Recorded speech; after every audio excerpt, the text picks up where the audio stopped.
If you're going into the prison system or you're in jail, you really have to position yourself and strengthen your mind to deal with disappointment, because you're going to feel disappointment a lot. You're going to frequently hear from some staff members who will tell you, if you can't do the time, don't do the crime. You will hear them tell you that you've got nothing coming. You will hear from other people in prison who tell you or try to influence you on how to serve time in prison. They may tell you that the best way to serve time is to forget about the world outside and just focus on your life right here. They may tell you where you're supposed to sit, what you're supposed to do, how you're supposed to talk. All of that may influence you on how you adjust to prison, but that's not what this course is about. This course is about preparing people for success after prison. Preparing for success after prison. When should you start thinking about that concept of how to do it? That's what this course teaches you. And in the first module, we say the first step you've got to do is really define success after prison. What is it? What's the best possible outcome? Then you've got to have these goals that align with what you said is important to you. And what's important to you may not be important to somebody else. It may not be the same way that I define success. That doesn't matter. This course is not about me. It's about you. You defining success, you setting goals that align with success, and then you architecting a plan that's going to help you get there. But you can't just architect a plan. You also have to have the right attitude so that you're going through that plan with 100% commitment. That's what's going to keep your head in the game. That's what's going to help you seize opportunities or create opportunities when others don't see anything but obstacles. Having the right attitude makes all the difference in the world. I certainly learned that while I was going through my journey, and it's something I practice right now. In fact, this is the second time I am filming this video for this particular module today. You see, I filmed it earlier today, and then I noticed, oh, darn, I forgot to program my computer in the right way to record it, which is why I sometimes have to look down. You see, I can be looking at you right now, or I can be looking at my computer and making sure, is this recording? You see, it's because I operate by myself. I don't have a huge team.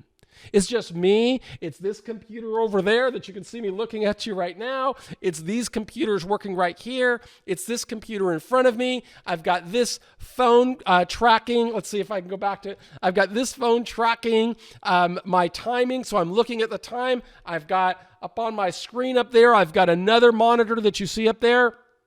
I'm always figuring out what can I do to achieve more, to be more productive, and to be more successful. Had I not made that decisions while I was going through prison, I would not have been able to do this. And I want you to be having that same mindset. What can I do in prison to influence what I'm going to face when disappointments come? And they will come. Right? You've had many disappointments already. The judge may have disappointed you with the sentence that the judge imposed. The prosecutor may have disappointed you with the way that they brought the charges and characterized you as a defendant. The probation officer may have disappointed you with what that person wrote in the pre-sentence investigation report. Your lawyer may have disappointed you by telling you what you thought you were going to get, and then you find that you get something else. Guess what? It's not over. There's more to come. How are you going to position yourself to succeed anyway? The sooner you start asking that question, the sooner you can develop yourself and empower yourself to develop a plan that's going to deliver the result that you want. This is something I had to learn really early, and I would love to say that I came up with the idea myself, but I didn't. I learned it from leaders. I learned it from leaders like Nelson Mandela or Viktor Frankl or Malcolm X or other people who went through struggle but found a way to emerge successfully. Not as I define success, but as they define success. And the sooner you start asking questions of what can you do to be the best in the world at what you want to do, the more effective you are going to be at architecting a plan and then executing the plan every day. I remember the first time I went to a unit team meeting in a high security penitentiary. I was enthusiastic. I thought that I was going to get some type of guidance on what I could do. And I remember asking a question about what I would have to do to transition out of a high security penitentiary and go to someplace with less volatility, with less violence. I wanted to go to a lower security prison. And I'll always remember what the unit manager said. He said, "You'll never get out of a high security penitentiary until you finish your sentence. This is where you are supposed to be. You're serving 45 years, and you should prepare yourself to do it inside of a high security penitentiary." He said, "Do you know how to fight?" I remember thinking to myself, I thought I was supposed to be learning, to avoid fights. He said, "Yes, but it's better if you learn how to fight." Well, that's not the kind of guidance that I wanted to hear. I wanted to hear guidance about what I could do. And I remember walking out of that unit team meeting during my first 30 days in a penitentiary and saying, I don't care what he said. I'm defining success for my life, and one of the ways I can advance prospects for success is to gradually move out to lower security levels. The reason I wanted to go to lower security levels is because I believed if I could not minimize my exposure to the challenges of living in prison, but I could not eliminate them, but I could minimize them. I could minimize them by having a strategic plan. Just like you can have a strategic plan that will influence what you become in the weeks, months, years, and decades ahead. Success does not come by accident. It comes to people who prepare. And I remember, I'm in a different position today. This is August 2022 when I'm filming this version of the video. Okay, this version of the course. I've prepared many courses. I went into prison 35 years ago this month, in August of 1987 when I was 23. Now I'm 58, and I've been out of prison since August of 2013. And from 2013 until 2022, my life has changed. I've had a lot more experience. I've built many businesses. I've built businesses that have generated millions of dollars. I've made millions of dollars. I've lost millions of dollars. But one thing I can promise you is the adjustment in prison had a direct influence on what I became and what opportunities I opened. Just like the unit team member told me, you'll never get out of a high security penitentiary, I also heard stories about what success would look like when I got out of prison. I was in a halfway house in San Francisco, and I remember sitting across the table from a case manager and him telling me that my goal for you is for you to be able to save $1,000. I said, this guy doesn't know how to define success for me. He's working in a halfway house telling me that success for me is to be able to save $1,000. I had more than $100,000 in the bank before I left prison. Why? Because I made decisions inside of a prison that would open opportunities that others would say are not possible. Just like my unit manager said, it's not possible to leave a high security penitentiary. That is not what I define success as. I define success as what is the best possible outcome. And if I define that as saying, I want to not think about myself, I want to think about the avatars I'm going to meet in the future. What will persuade those people to see me as being successful? What would I have to do? And that's what led to those values, that three-pronged plan that I spoke about before. 1, get an education. That's what they would expect. 2, set goals that align with me saying I'm going to have an education. 3, then create this body of support, this network of support that's going to have a vested interest in fighting for me. That's how I define success. It might not be how you define success, but if you do have that plan, then you've got to have the right attitude. That's what this module is all about.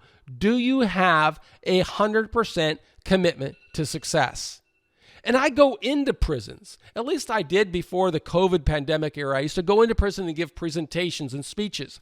And I'd give a presentation, and when I went, I would always ask the staff members, do these people know that I was in prison for a long time? Because if they don't know, I would rather you not tell them. Because when I go, I want to shock the conscious of what's possible. And so I will go in a suit and tie that is a very expensive. I'll wear a very expensive watch. I'll show them. And when I walk in there, I can see the people's snickers and say, that fool was never in prison. And I think, these guys think they're giving me an insult. And I'll tell them, I can see what you're saying. You think I don't know what it's like to be you. You think that I don't have the right to come in here and suggest what you can do to become successful because you don't think I was here. And I tell them, I was here for 9,500 days. I was in for 26 years in prisons of every security level. So I do know what it's like to be in this situation. And although I may not know what it's like to be you, I definitely know what it's like to prepare for success after prison. And I have a little secret for you.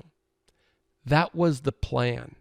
To be able to come back to society strong, with my dignity intact, and with opportunities to prosper. Opportunities that other people don't think are possible. And there's a funny story because I produce a lot of this content with hopes of inspiring you to believe in yourself. Because you live in this bastion, this center of the universe that seems designed to obliterate hope. And I want you to see what's possible. I want you to know what you can do. I mean, what do you think is the best possible outcome for somebody who's got to do a quarter century in prison or more? I can tell you that the guy that was in our last video, Luis Rivera, who had a life sentence plus 140 years, he always saw himself as getting out. He never saw himself as just serving time in prison. And what about you? What does your behavior say about you? What does the language you're using say about you? What do the friends you're choosing say about you? What does the way that you walk say about you? Or the way that you talk say about you? Because I know you can learn how to live in jail or you can learn how to live in prison. All you have to do is listen to the type of guidance that I received from that unit manager who said, do you know how to fight? Well, that's not the lesson to learn. The lesson to learn is, how am I going to emerge from here strong and be able to become successful as I define success? The sooner you start asking that question, the sooner you can come out with a coherent plan. It doesn't mean you won't tweak the plan, because you very well may be tweaking the plan in the months and years and decades ahead. But to the extent that you pursue it deliberately, the stronger you are going to become, the more powerfully you are going to be able to develop confidence. You are going to be able to know, I can do it. I can get out, because the seeds I am sowing today are going to take me there.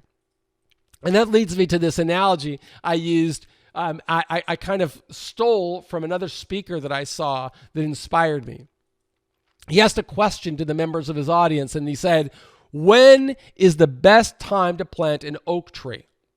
And when he asked the question, he received all types of answers. The spring, the fall, the winter, the morning, afternoon, after it rains, on a Wednesday. I mean, just people guessing. And he listened patiently. And then he said, the best time to plant an oak tree was 20 years ago.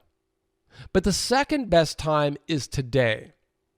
And so you and I, all of us, can look back 20 years ago and say, what decisions could I have made then that would have put me on a different pathway, that would have led me into a different direction?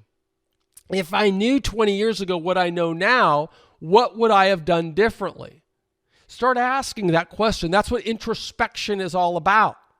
But then make your commitment and say, 20 years from now, I will be giving a different answer. Because today is the day that I am going to start transforming my life into preparing for success as I have defined success. And that's what we try to profile for you through these courses. So I got a letter, I told you, from a staff member who teaches these courses inside of prisons, and they said, you sound like you're bragging too much. I want to say, I'm striving to help people who live without hope see what they can become. Because I believe in you if you believe in yourself. If you truly say, I am going to be the best in the world at what I want to do, and my past decisions are not going to define who I am, but rather what I'm going to do with this situation, that is a reflection of having the right attitude. And that's what's going to make all the difference in your life, just like it made all the difference in my life. So this is the reason that we pursue this kind of methodical plan through this course of preparing for success after prison. And that is to encourage people to be the architect of their success, the CEO of your life. To be the CEO of your life, you've got to do the same thing as the CEO of any company. You've got to identify the landscape and say, what are the problems? What's the pain point that I am trying to overcome? What is the struggle? What is the challenge? What is the goal? You have to ask those kinds of questions. And then you have to say, okay, I know what's wrong. In my case, here's what's wrong. I sold cocaine when I was a kid, when I was 20, okay? I chose the wrong friends. Bad factors influenced me, and I made bad decisions. But what am I going to do about it? Well, I said I've got to stop thinking about where I am and how I got here and start thinking about where do I want to go and how am I going to get there? That's the challenge. That's the first step. Define success. And then you go to the second step and you say, if I define success is even though the job market is going to be unfriendly to me, even though I'm going to consider myself to be unemployable because I was in prison for a long time, I'm going to find a way to get my own leads, to get my own sales transactions, to build my own entity, and I am going to become successful as I defined it. I'm going to define it. The more specificity I can give to that definition, the more capable I can become of setting goals that align with that definition. And then I can say, am I executing this plan with the right attitude? I interview a lot of people on this program because part of my commitment as the founder of Prison Professors will be to really change the system. To change the system that opens more opportunities for people in prison to emerge successfully. But part of the work in changing the system is also in changing the mindset. In a previous video, I spoke about how many people I've met outside that have the wrong mindset. They have the mindset of, failure instead of the mindset of success. But preparing for success requires us to believe in success. And I believe that people in prison can overcome anything they choose to overcome. Just like Weldon Long chose to prepare for success. He didn't do it the first time he went to prison. First time he went to prison, he chose to just try and remove the pains of confinement, and he adjusted in that manner. Well, a result followed that decision. He got out of prison, he found that he couldn't make it, he reverted to crime, and he was back in prison. The second time he went through a prison, he did the same thing. He just adjusted to the prison. But the third time he was in prison, that really sad event happened that his father died, and he decided, I am going to change my life. I am going to honor my father by developing myself into the man I should have been before. You see, it's never too early and it's never too late to begin sowing seeds for a better life. And to sow a seed for a better life that may include preparing for success after prison, I've got to do everything. I don't only have to plant the seed, I have to nurture the seed. And how do I nurture the seed? I have to do what it takes to nurture any seed. I have to plant it in the soil and then put fertilizer over the seed. And what is fertilizer? It's poop, okay? It's livestock manure. And the seed has to grow through the livestock manure before it becomes a strong tree. And just like the seed has to grow through a lot of poop, so do we. If we're living in struggle, we've got to position our mind to say, I'm going to grow through a lot of poop to become strong. But you can become strong. The danger of setting goals is not that you set goals that are too high and you don't meet them. The danger is that you set goals that are too low and you hit them, and that's all you ever achieve.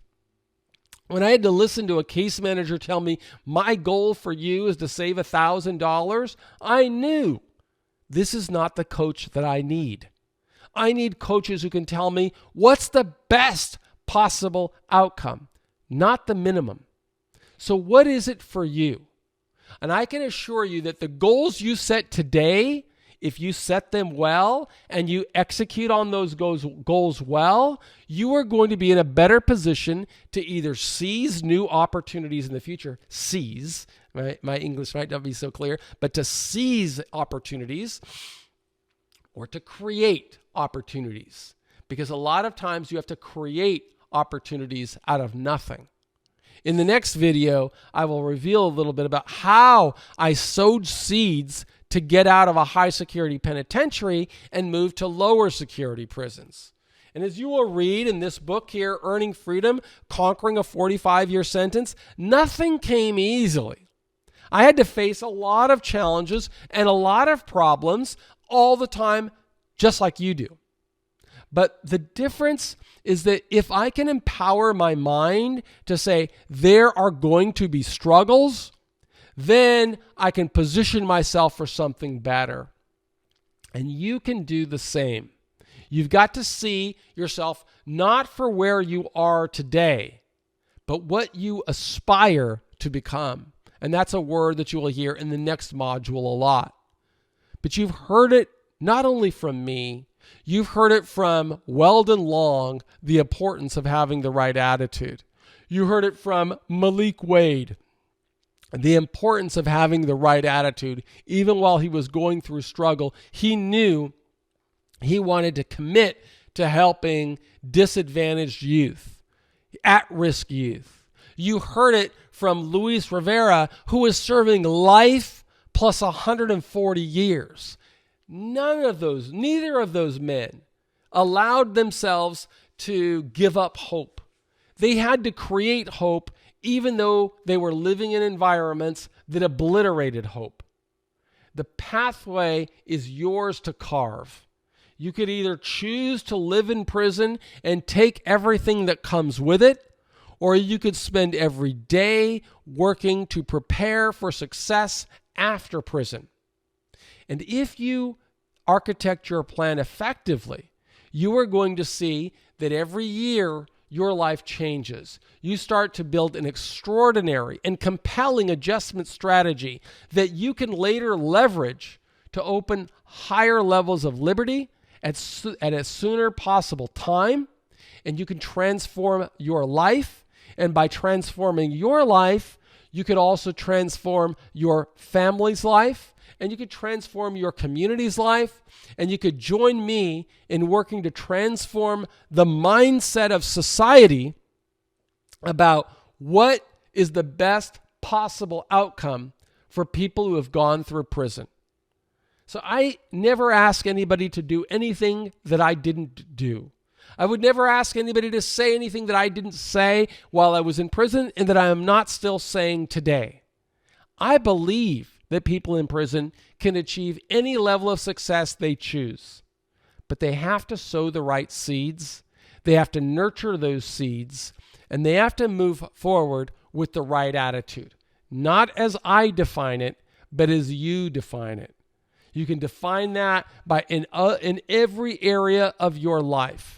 If you want to be a better husband, if you want to be a better wife, what does it take? What are the goals that I should set? If I want to be a better father and open more opportunities for my child, what does it take? What do I have to do? Am I willing to do it? If I want to be more successful financially, what does it take? What do I have to do? What seeds do I have to sow? We don't make excuses. We make plans. We then put our priorities in place. We build our tools, our tactics, and our resources, and we execute the plan, holding ourselves accountable. It all starts with you and your attitude. That's why in our program we say it begins with attitude. Make sure that you're the guy that's not making excuses, or if you're a woman, make sure that you are the woman that is saying, I am not going to let my past define my life or my situation define my life. I am going to build success as I define it.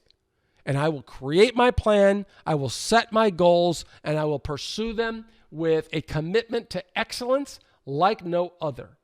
And to the extent you do that, as the days turn into weeks, the weeks turn into months, the months turn into years, the years turn into decades, you will find the power to stop or to reject the negativity, to refuse to make excuses, and to instead build your own pathway because you are the CEO of your own life. I am Michael Santos with Prison Professors, and I believe in you. I want to thank you for being a part of this program, Preparing for Success After Prison. And when you come home and are successful, I hope that you'll reach out and join our community so that we can work together in improving outcomes for all justice-impacted people. Thanks for being a part of our group.